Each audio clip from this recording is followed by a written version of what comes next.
안녕하십니까. 8월 14일 목요일 말씀 묵상 함께 시작하겠습니다. 오늘도 말씀으로 하루를 시작하시는 귀한 성도님들의 가정 가운데 주님의 진정한 풍요가 풍성하게 임하시기를 간절히 기도합니다.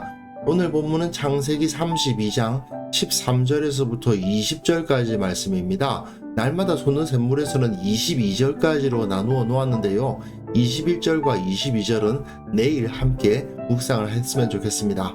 그리고 통독하실 말씀은 예레미야 33장에서부터 35장까지 말씀입니다. 오늘 본문에서는 에서를 위한 예물을 야곱이 준비하는 모습을 볼 수 있는데요.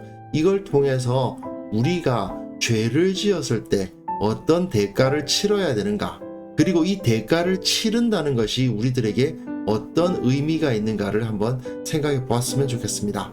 그럼 먼저 말씀을 보시겠습니다. 야곱이 거기서 밤을 지내고 그 소유 중에서 형 에서를 위하여 예물을 택하니 암염소가 200이요 순염소가 20이요 암양이 200이요 순양이 20이요 전나는 낙타 30과 그 새끼요 암소가 40이요 황소가 10이요 암나귀가 20이요 그 새끼 나귀가 10이라. 그것을 각각 때로 나누어 종들의 손에 맡기고 그의 종에게 이르되 나보다 앞서 건너가서 각대로 거리를 두게 하라. 그가 또 앞선 자에게 명령하여 이르되 내 형 에서가 너를 만나 묻기를 내가 누구의 사람이며 어디로 가느냐, 내 앞에 것은 누구의 것이냐 하거든 대답하기를 주의 종 야곱의 것이요 자기 주 에서에게로 보내는 예물이오며 야곱도 우리 뒤에 있나이다 하라. 그 둘째와 셋째와 각대를 따라가는 자에게 명령하여 이르되 너희도 에서를 만나거든 곧 이같이 그에게 말하고 또 너희는 말하기를 주의 종 야곱이 우리 뒤에 있다 하라. 내가 내 앞에 보내는 예물로 형의 감정을 분후에 대면하면 형이 혹시 나를 받아주리라. 야곱이 에서를 위해서 예물을 준비하는 모습을 볼 수 있는데요. 원래 야곱이 왜 형과 아버지를 속였던가를 생각해 보면 야곱은 원래 그 집안의 장자가 되어서 자기 형보다 더 많은 유산, 2배의 유산을 받고 싶어서 장자되고 싶어 했던 거거든요. 그런데 지금 이 모습을 보면 자기가 저지른 죄의 대가를 그야말로 단단히 치르고 있는 것을 볼 수 있습니다.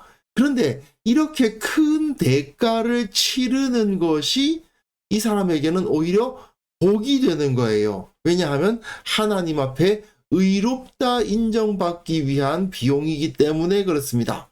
자, 에서가 400명을 이끌고 온다는 소식에 두려워한 야곱은 에서의 마음을 누그러뜨리기 위해서 예물을 준비합니다. 물론 400명이라는 그 숫자 자체가 매우 위협적이기 때문에 그렇기도 하지만 적어도 야곱은 라반 앞에서는 자기가 떳떳하게 말할 수가 있었지만 에서에게는 그럴 수가 없죠. 그러니까 용서를 구하는 의미의 예물을 준비하고 있는 겁니다.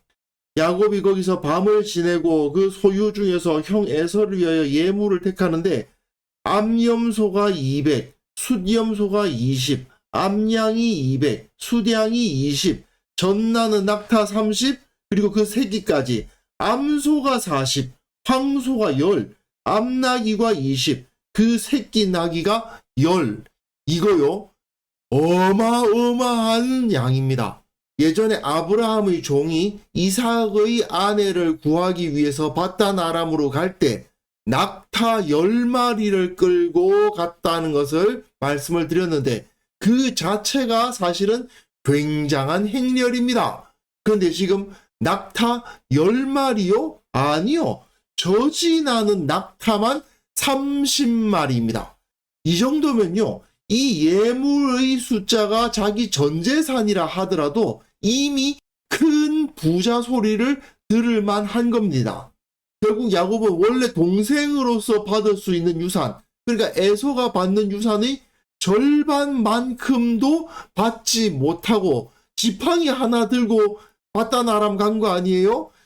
그 바단 아람에서 외삼촌 라반의 집에서 각종 어려움을 당하면서 더위와 추위, 피로를 견디며 자기가 모은 재산에서 이만큼을 다시 에서에게 바치는 거예요.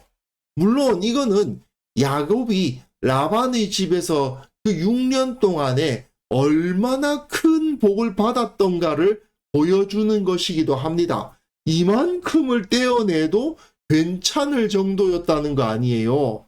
결국 하나님만 붙들고 있으면 그가 어떤 상황에서든지 하나님께서 부어주시는 복을 받아서 큰 부자도 될 수 있고 형통한 삶을 살 수 있는 것은 맞는데, 어쨌든 이렇게 자기가 20년 전에 형과 아버지를 속인 죄를 톡톡히 갚고 있는 거죠. 그리고 다시 그것을 그냥 보내는 게 아닙니다. 그것을 각각 때로 나누어 종들의 손에 맡기고 그의 종에게 이르되 나보다 앞서 건너가서 각대로 거리를 두게 하라 하고, 그가 또 앞선 자에게 명령하여 이르되 내 형 에서가 너를 만나 묻기를 네가 누구의 사람이며 어디로 가느냐, 내 앞의 것은 누구 것이냐 하거든 대답하기를 주의 종 야곱의 것이요 주님의 종 야곱, 당신의 종인 야곱의 것입니다. 그리고 자기의 주 에서에게로 보내는 예물이오며 야곱도 우리 뒤에 있나이다 하고 둘째와 셋째와 각대를 따라가는 자. 에서는 지금 야곱을 해하려고 400명을 이끌고 다가가고 있는데 어디서 한 무리의 양떼와 소떼가 다가옵니다. 그런데 그 종이 말하기를 이것은 야곱이 당신에게 바치는 예물입니다. 그런데 조금 더 가보니까 또 그 정도의 양떼와 소떼가 와요. 이것도 뭐냐? 아, 에서님께 바치는 예물입니다. 또 한때의 예물이 와서 그 양떼와 소떼를 에서에게 바친다고 그래요. 이게 적어도 4번 아닙니까? 둘째와 셋째니까 각대를 따라가는 자라고 되어 있으니까 적어도 에서가 4번의 예물을 받는 것을 볼 수가 있습니다. 에서의 입장에서는 야곱을 치기 위해서 가는 중이었다 하더라도 야곱이 자기에게 바치는 예물이라는 말을 듣고 상당히 많은 가축을 이미 받았는데 또 두 번째 그만큼의 예물이 또 들어오고 또 세 번째 또 그만큼의 예물이 또 들어오고 또 넷째 종이 와서 또 그만큼의 예물이 또 들어오는, 그야말로 전혀 기대할 수 없었던, 일반적으로는 생각할 수 없는 수준의 예물을 계속 받는다는 느낌이 들잖아요. 아무리 악감정을 갖고 있었다 하더라도 그 마음을 누그러뜨리지 않기가 어려울 정도인 거죠. 야곱의 입장에서는 에서에게 그야말로 바짝 엎드리는 수준의 사과를 하고 있는 것이라고 볼 수 있습니다. 물론 야곱이 잘못한 건 맞지만 따지고 보면 자기가 저지른 잘못 때문에 에서가 피해 입은 게 있느냐? 없어요. 거의 없습니다. 그럼에도 불구하고 이 정도의 선물까지 바치면서 용서를 구해야 되는가 싶을 정도죠. 또 너희는 말하기를 주의 종 야곱이 우리 주의 뒤에 있다 하라 하니 이는 야곱이 말하기를 내가 내 앞에 보내는 예물로 형의 감정을 푼 후에 대면하면 형이 혹시 나를 받아주리라 함이었더라.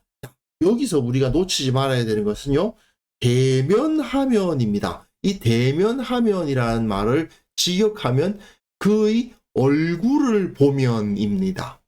혹시 기억하실지 모르겠는데 야곱이 라반의 집을 떠나게 된 계기가 무엇입니까? 라반의 얼굴이 자기와 함께 하지 않음을 보고 라반을 떠났어요. 이제 누구의 얼굴을 봐야 됩니까? 에서의 얼굴을 보아야 됩니다. 그런데 에서의 얼굴을 보기가 매우 두렵죠. 벌벌 떨고 있습니다. 그러다 보니까 몇 차례에 걸쳐서 이렇게 예물을 바치고 있죠. 나름대로 최선을 다한 것은 맞는데 궁극적인 문제 해결은 아직 되지 않을 겁니다. 그 궁극적인 해결은 내일 본문에 나오는데요. 야곱이 하나님의 얼굴을 보아야 돼요. 그래서 브니엘이라는 지명이 나올 겁니다. 라반의 얼굴을 떠나서 에서의 얼굴을 보아야 되는데 그 에서의 얼굴을 보기 위해서는 반드시 하나님의 얼굴을 보아야만 된다라는 것이 이 창세기 32장에 나오고 있는 것이죠. 결국 모세가 이렇게 야곱이 에서에게 예물 바치는 이야기를 기록하면서 뭘 말하고 싶어 하는 걸까요? 죄 때문에 치러야 할 대가가 얼마나 크고 무거운 것인가를 보여주기 위함이 아니겠습니까? 결국 자기에게 주어진 복에 자족하고 순종하고 정직하고 거룩하게 살아가면 훨씬 큰 이익이 됩니다. 그렇지 않으면 이 정도의 예물을 바쳐야 겨우 용서를 받을 수 있게 되는 거죠. 그리고 하나님의 입장에서 한번 생각해 봅시다. 하나님은 야곱을 거룩한 백성 이스라엘의 조상으로 선택하셨습니다. 야곱이 하나님 보시기에 선해서가 아니죠. 은혜의 섭리였을 뿐입니다. 그리고 야곱이 그 역할을 감당하기 위해서는 자기가 저지른 죄에 대한 용서를 받고 용서받기 위해서는 그 대가를 치러야 했던 겁니다. 그리고 이 대가를 치른다는 것 자체가 사실은 하나님의 은혜예요. 그 대가를 치를 수 있게 하나님께서 해주셨잖아요. 야곱이 거부가 되지 않고서야 어떻게 이런 예물을 바칠 수 있겠습니까? 그 역시도 하나님의 은혜였기 때문에 결국은 모든 것이 다 하나님의 은혜입니다. 자, 우리의 삶에서는요, 물론 우리 죄의 대가는 예수님께서 십자가에서 치러주셨습니다. 그러나 하나님 앞에서 우리의 죽음으로, 우리의 생명으로 지불해야 되는 대가는 예수님의 십자가 은혜로 치러졌다고는 하나, 우리가 이웃에게 저지른 죄의 대가는 마치 야곱이 에서에게 하듯 여전히 치러야 하는 것으로 남아있게 마련입니다. 하나님께서는 자기 백성이 다른 이들에게 저지른 죄악에 대한 대가를 치르지 않고 있는 것을 절대 그대로 내버려 두지 않으십니다. 독생자 예수 그리스도의 목숨으로 그 죗값을 치러준 자기 백성들이 여전히 죄 안에 거하기를 원치 않으시기 때문이죠. 그래서 우리가 그 죗값을 치르게 하시고 그 죗값을 치를 수 있도록 만들어 주시기도 하는 겁니다. 그러나 절대 죗값을 치르지 않고 넘어가는 일은 있을 수 없습니다. 그러니까 결국 제일 중요한 것은 죄를 안 저질러야 되겠죠.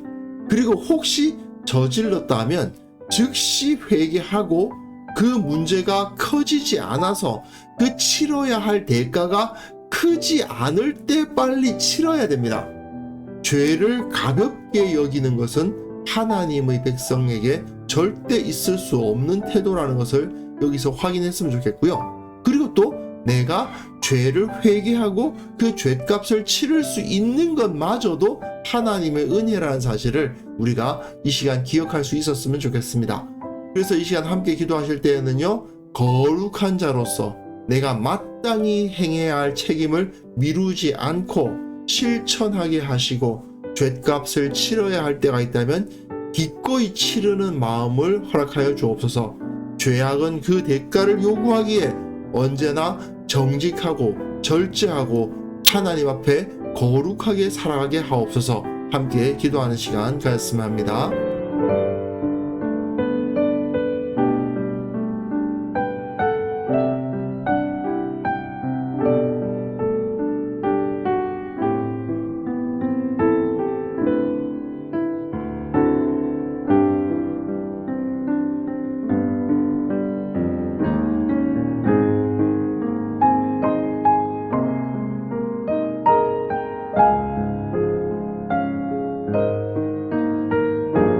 하나님 아버지, 우리가 거룩한 자로서 살아가야 한다는 사실을 절대로 잊지 않도록 도와주시고 거룩한 자로서 마땅히 감당해야 할 책임을 미루지 않고 실천하게 하여 주옵소서. 혹시 내가 치러야 할 죄값이 있다면 기꺼이 치르는 태도도 갖게 도와주시고 잘못한 것이 있으면 즉시 사과하고 회개할 줄 아는 마음도 허락하여 주옵소서. 죄악은 언제나 그에 대한 대가를 요구한다는 사실을 늘 기억하면서 늘 정직하고 절제하며 주님을 의식하며 살아가게 하여 주옵소서. 주님, 우리 교회 모든 성도들을 축복합니다. 그들이 모든 삶의 영역 가운데 정직하게 살아가게 하시고 거룩하게 살게 하시고 하나님 앞에 인정받는 자들이 될 수 있도록 주께서 은혜를 베풀어 주시기를 원합니다. 아버지, 오늘 살아가는 그 모든 순간순간마다 죄를 멀리하게 하시고 꼭 잘못이 있다면 즉시 바로잡는 용기도 허락하여 주시고 무엇보다도 주님 앞에서 부끄럽지 않은 하루를 보낼 수 있도록 은혜 베풀어 주옵소서. 감사드리옵고 예수님의 이름으로 기도합니다. 아멘.